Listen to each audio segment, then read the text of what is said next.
le sanctuaire retrouvé, quand le foyer devient l'antichambre de l'âme. Dans le tourbillon incessant de notre monde moderne, où chaque instant semble devoir être rempli, performant et public, il existe un choix silencieux qui force le respect, celui de demeurer chez soi. Souvent, la personne casanière est jugée, perçue comme fuyant la vie ou manquant d'ambition sociale.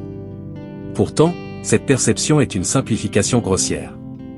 Être un amoureux de son foyer n'est pas un repli, c'est un acte de courage, une décision de se prioriser, et surtout, le début d'une exploration intérieure profonde et essentielle. Ce texte est un hommage à celles et ceux qui ont fait de leur maison le sanctuaire nécessaire à la reconnexion. Si vous vous reconnaissez dans ces lignes, sachez que votre rythme n'est pas un défaut, mais une fréquence unique qui vous invite à écouter plus loin que le bruit. 1. Les racines profondes de la quiétude. Pourquoi ce besoin viscéral de se retirer du monde? La réponse réside souvent dans une sensibilité accrue aux énergies et aux informations extérieures. Le casanier est souvent un être doté d'une hypersensibilité latente, une véritable éponge émotionnelle. Chaque interaction, chaque lumière vive, chaque bruit de foule est traité par son système nerveux avec une intensité décuplée. L'extérieur est un concert incessant, et si le monde nous demande de danser au milieu du vacarme, la personne casanière, elle, a besoin d'une pause pour réguler son propre rythme. Le foyer devient alors le seul lieu où le masque social peut tomber. Dehors, nous jouons un rôle pour être acceptés. Chez nous, nous retrouvons notre version authentique, celle qui n'a pas besoin d'artifice ni d'approbation. Le silence de la maison n'est pas le silence de l'ennui, c'est le seul moment où l'on peut s'entendre penser, où l'on peut enfin sentir la présence stable de son âme et de sa boussole interne. 2. Le silence, berceau des dons subtils. C'est précisément dans cette quiétude et cette décompression émotionnelle que réside le véritable potentiel de l'amour du foyer. Lorsque le bruit s'estompe, d'autres perceptions, plus subtiles, commencent à émerger. Le fait de se retirer volontairement du flux constant de distractions extérieures permet d'aiguiser une forme d'écoute qui n'est pas tournée vers l'autre, mais vers soi. En psychologie, on parle d'introspection, de réflexivité, de clarté mentale.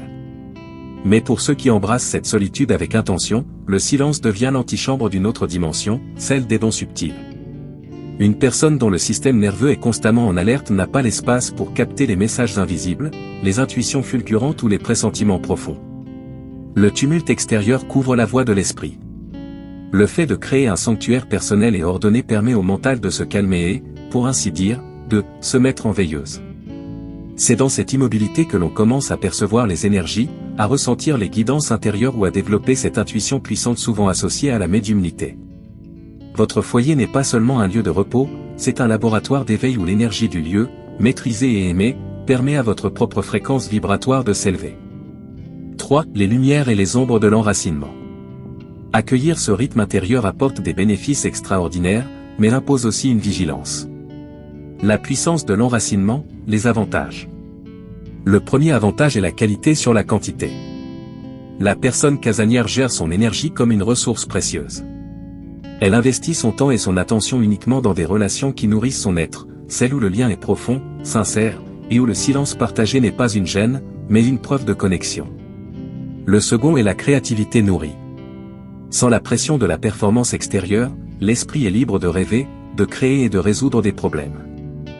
De nombreux artistes, penseurs et inventeurs ont puisé leur génie dans l'isolement choisi.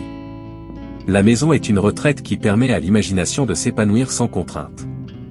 L'ombre de la prison dorée, les inconvénients. Le risque principal est de confondre la paix avec l'isolement. Si le foyer doit être un lieu de repos, il ne doit jamais devenir une cachette. L'abus de solitude peut engendrer la stagnation, la peur de l'extérieur et, paradoxalement, une surcharge mentale liée à la rumination. Le monde a besoin de votre paix, mais pour la partager, vous devez parfois en sortir. Le véritable équilibre est de savoir recharger ses batteries pour mieux s'offrir ensuite. 4. Honorer son rythme et s'autoriser l'éveil.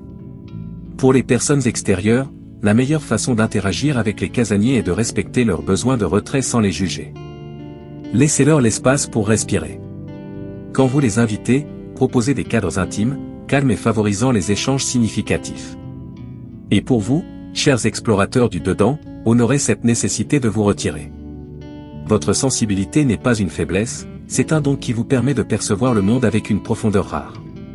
En faisant de votre foyer votre allié, vous ne faites pas que vous reposer, vous préparez votre être à accueillir une connaissance et une clarté supérieure.